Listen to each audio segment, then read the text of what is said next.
time is you have in book one, you have the idea of, okay, if plan A doesn't work, go to plan B, and building out a list of people that are potentially interested. We already know they're in the right pool.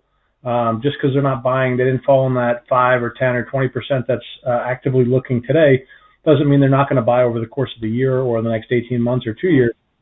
So your plan B stuff in the book is excellent. Do you mind talking a little bit about what plan B is and how that might work? I'm glad that you brought that up, because a big part of success is, when you talk to someone and you have your plan and they, in essence, they say no, no, and no, go back to that statistic. Only 15 or 20% of them in active buy mode. So when you call them, you're hitting them only in a snapshot of time. So one of the things I talk about in the book, and for lack of a better phrase, Ed, I always called it the magic question, which is stupid, okay? But you call and they say no, no, no, and then you end up and say, hey, look it.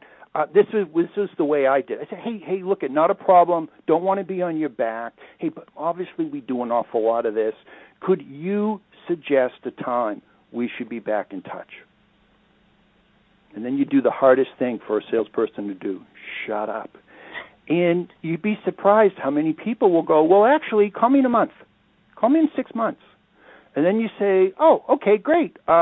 Any particular reason why that's a good time to call? Yeah, we're slammed with month end, or we've got a new VP, whatever. You go, super, I'll do that. You don't try to go any deeper. So the point being is, if calling is economically viable, you know that you're offering something that people don't buy a lot. They buy infrequently. They change vendors frequently. And so when you interact with them, you want to give a buyer every opportunity you can to, I call it raise your hand out of the crowd. So after you've done all your core scripting stuff, you got your core script, you got your objections, they still say no.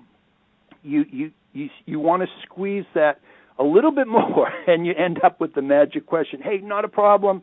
Don't want to be on your back, but hey, we do an awful lot of this. Could you suggest a time I should be back in touch? I'm telling you, I don't know what your experience has been, but a lot of people will tell you when to call them back, Yep. and 50% of those actually will book a meeting with you in the future, and then whatever your closing ratio is and your average size of sale, do the math.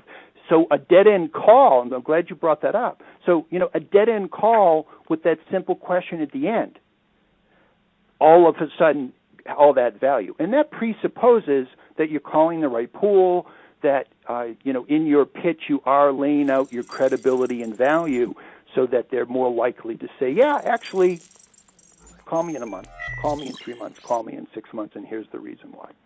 Got it.